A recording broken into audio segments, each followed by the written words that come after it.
Influence in Turbulent Times. Let's start episode 2 with something that confuses almost every leader I've ever worked with. It's a disorienting experience that I'm sure you've had probably recently. You're in a meeting, you're prepared, you have the title, the track record, you make your recommendation. One person is strongly resonant. The next is strongly resistant. Your approach is motivating to one person and off-putting to the next. Why? Because beneath every leadership moment, there's a silent variable that determines whether your leadership lands or flops, whether someone sees you as credible or out of touch. That variable is your leadership paradigm and how well it matches your followers' preferred leadership paradigm. I'm Brett Thomas, author of Interval Leadership in Turbulent Times, and in this second episode of our 5-part masterclass series, we're focusing on leadership influence. I'm recording this episode from Istanbul, a city that quite literally sits at the crossroads of worlds. It bridges Europe and Asia and has long been a melting pot of cultures, empires, belief systems, and worldviews.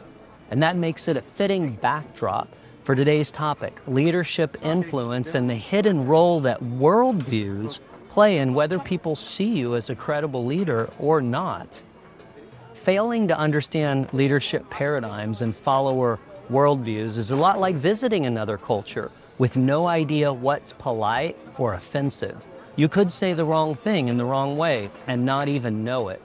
If you're unaware of leadership paradigms and follower worldviews, you may be undermining your leadership credibility without realizing it. And credibility is too valuable to waste. That's what this episode is about, how to protect your credibility and how to amplify your influence. If having more influence would help you achieve your leadership, team, or organizational goals, then pay close attention to the key mechanism I'm about to reveal. It's what makes interval leadership so uniquely powerful and the most versatile and effective form of leadership for turbulent times. Here's the deal. There are 4 universal leadership paradigms.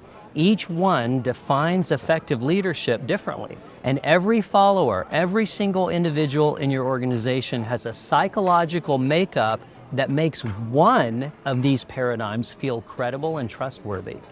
If you're using that one of the 4 possible paradigms, you're golden. It sends a signal at a conscious and unconscious level that you're a credible, capable leader according to their subconscious beliefs about what a credible leader is, and it causes them to think it's in my best interest to follow this person. Now you might be thinking, what if my leadership paradigm doesn't match theirs? That's exactly the right question. Well, in the best case, they'll tune you out. You'll be invisible. What you say goes in one ear and out the other. In the worst case, you'll damage your credibility, and they may lose respect for you. Even if you've never been exposed to interval theory, you already know this intuitively. Some people want leaders who are strategic and competitive. Others prefer leaders who are inclusive and egalitarian. Some hate hierarchy. Others rely on it. Some want a tough, no-nonsense boss who gets things done, period. What's less intuitive is how to know which style will resonate or backfire. It's not random, it's psychology. It's shaped by their value system. Another word for that, worldview. Now here's the sobering part. Only about half of your team or less likely share your worldview and your preferred leadership paradigm. That means your natural style might only land with half your people. The rest, they may experience you as cold, weak, too soft, or too rigid, too domineering, whatever doesn't match their idea of credible leadership. Let me give you a quick example. Some followers are deeply anti-hierarchy. They want leaders who invite dialogue and treat everyone as equals. Others believe leadership is hierarchy, and if you don't step into positional authority, they won't see you as a leader at all. Every team member is judging you using an invisible filter. For them, it defines what power looks like, what a credible leader acts like, and whether or not you fit the part. But once you understand these 4 paradigms and how they map to follower expectations, it's a game changer. You'll stop taking resistance personally. You'll stop guessing how to lead, and you'll start adjusting your language and your approach. And when you do, your influence will skyrocket. Now, I'm going to walk you through all 4 universal leadership paradigms and how to align with the leadership preferences of the people you lead. We'll start with the most familiar, the one that dominates most corporate environments today. The modern leadership paradigm. Worldview. The world is a kind of game, and the objective is to leverage expertise and strategy to win that game. Follower mindset. Show me the plan. Earn my trust with competence, performance, and results. Leadership style. Strategic, execution-focused, outcome-driven. This is the dominant paradigm in business today. Followers with a modern worldview respect leaders who are competent, goal-oriented, and strategically sharp. They're not so concerned about feelings or team harmony. They want expertise, precision, and a plan that delivers results. They ask, do you have the expertise and a smart strategy? Can you get us more leverage and better outcomes? Modern followers engage when leadership feels effective. They disengage when strategy is fuzzy or execution fails. Strategic leaders speak the language of metrics, systems, and results, not emotional connection. Their credibility comes from clear analysis, innovative thinking, and consistent follow-through. But here's the risk.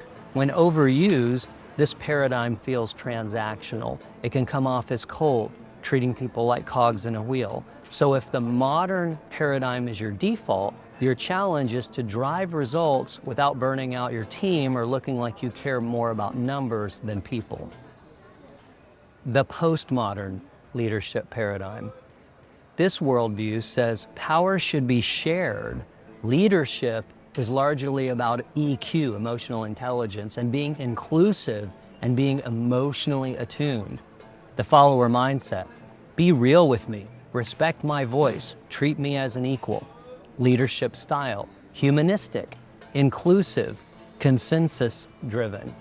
Postmodern followers don't care about titles or credentials. They want transparency, dialogue, and shared decision-making. They're highly allergic to hierarchy and skeptical of any leader who prioritizes performance over people.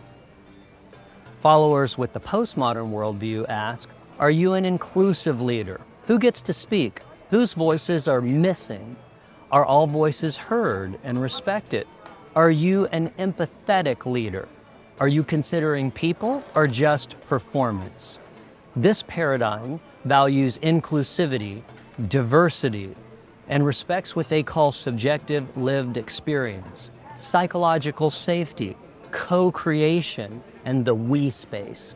When used in the appropriate setting with the right followers, this humanistic, inclusive leadership style creates agile, creative, positive, social impact-driven teams with deep connection and conscience, and a strong, cohesive culture. But the shadow side is overprocessing, fragile dynamics, and paralysis by consensus. And when postmodernism becomes extreme, it can put identity, politics, or emotional validation above organizational success. And in the worst case, and I think we've all seen this, extreme postmodernism is quite problematic. It can become self-righteous, putting the values of diversity, equity, and inclusiveness ahead of organizational success. Extreme postmoderns, including DEI activists, have given postmodernism and all the good things about it a really bad name. This is one of the big problems with inclusive leadership. A lot of well-meaning but clueless gurus and motivational speakers tell you to become an inclusive leader. This is horrible advice. Inclusive leadership only works with about a third of the workforce, and only with people with a postmodern worldview. It backfires spectacularly. with between half and 2/3 of most workforces, and even more than that if there's a large percentage of followers with traditional or imperial worldviews in the organization. The traditional paradigm and the imperial paradigm, which I will introduce next, do not see inclusive leaders as leaders at all. They see them as weak and will never follow them willingly or voluntarily. You absolutely do not want to use an inclusive leadership style with either of these two worldviews that follow. If you do, you will destroy your leadership credibility and will probably never recover from it with those followers. The traditional leadership paradigm. This worldview believes that everything works better through order and stability that comes from following the rules. Leadership is moral authority. Follower mindset. Be principled. Honor roles. Respect legitimate authority, which comes from traditional values and traditional beliefs. This leadership style is hierarchical, role-based, and is often referred to as chain of command. Traditional followers seek structure, responsibility, and stability. They trust leaders who hold formal titles or who uphold shared moral values.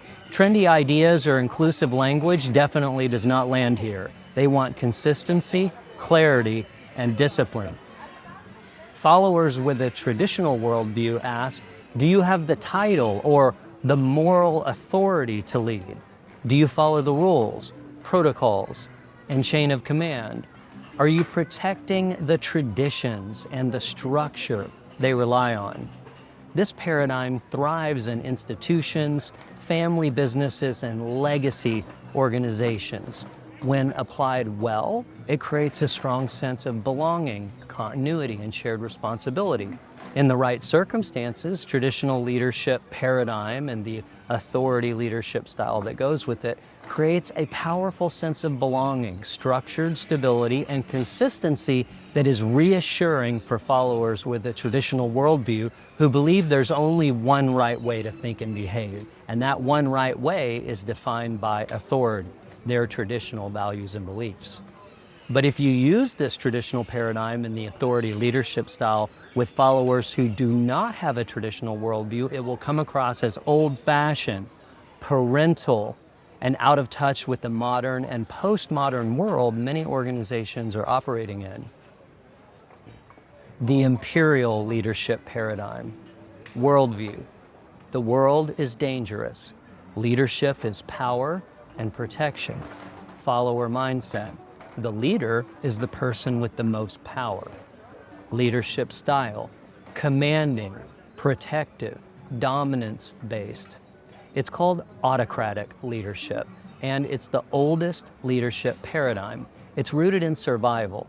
It's not about empathy or inclusiveness or expertise or even competence. It's about power. Followers with an imperial worldview want a leader who will protect them from their enemies and who are willing to use force if necessary. It's sometimes called Machiavellian leadership. The ends justify the means. Followers with an imperial worldview ask, are you powerful enough and ruthless enough to protect us? Do you reward loyalty and crush disloyalty? Will you command rather than negotiate?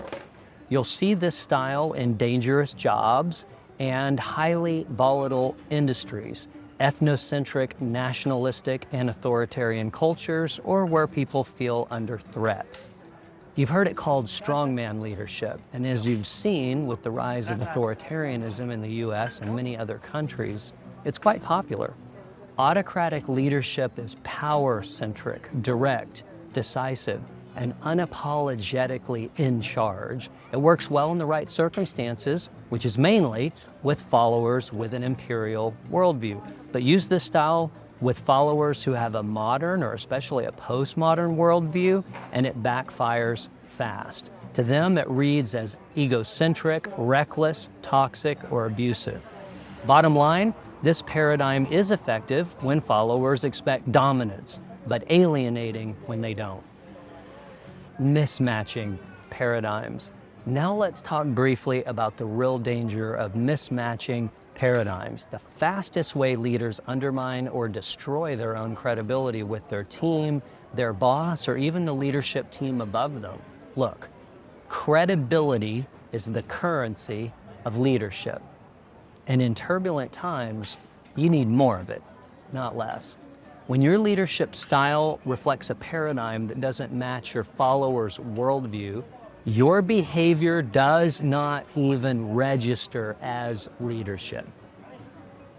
Let's look at a familiar example, how different paradigms respond to hierarchy and positional authority. Let's say you lead with that traditional paradigm, clear roles, chain of command, positional authority. That works beautifully for followers with traditional values. But try that same approach with a postmodern follower, someone who truly believes that real leaders flatten hierarchy and treat everyone as an equal. And that'll come off as outdated, paternalistic, even toxic. To them, you're not principled or strong, you're rigid, controlling, or completely out of touch. These paradigm missteps aren't just awkward moments, they're credibility killers. And in the worst case, they can quietly sabotage your leadership or even derail your career. Once leadership credibility is lost, it's hard to regain. Sure, people may nod in meetings or go through the motions, but they're not really following you because in their eyes, you're not a leader. So what do? You get leadership paradigm literate.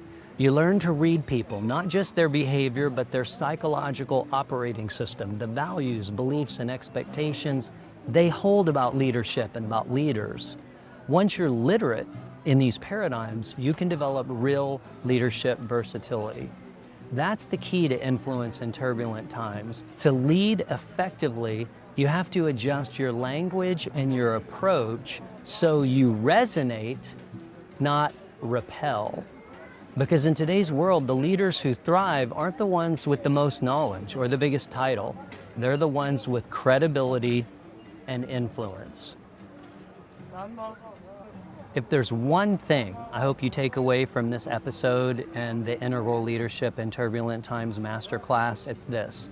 Leadership isn't about what you say or do. It's about how your approach is perceived by the person you're trying to influence. In the same way that beauty is in the eye of the beholder, leadership is in the eye of the follower. And whether someone finds you credible or not is a function of their preferred leadership paradigm, which is 100% shaped by their worldview. As I'm fond of saying, credibility is the currency of leadership. And in turbulent times, that currency is not a luxury, it's a necessity. Understanding leadership paradigms and the psychology behind how people interpret power, trust, and authority is one of the keys to building lasting influence and accelerating your leadership success.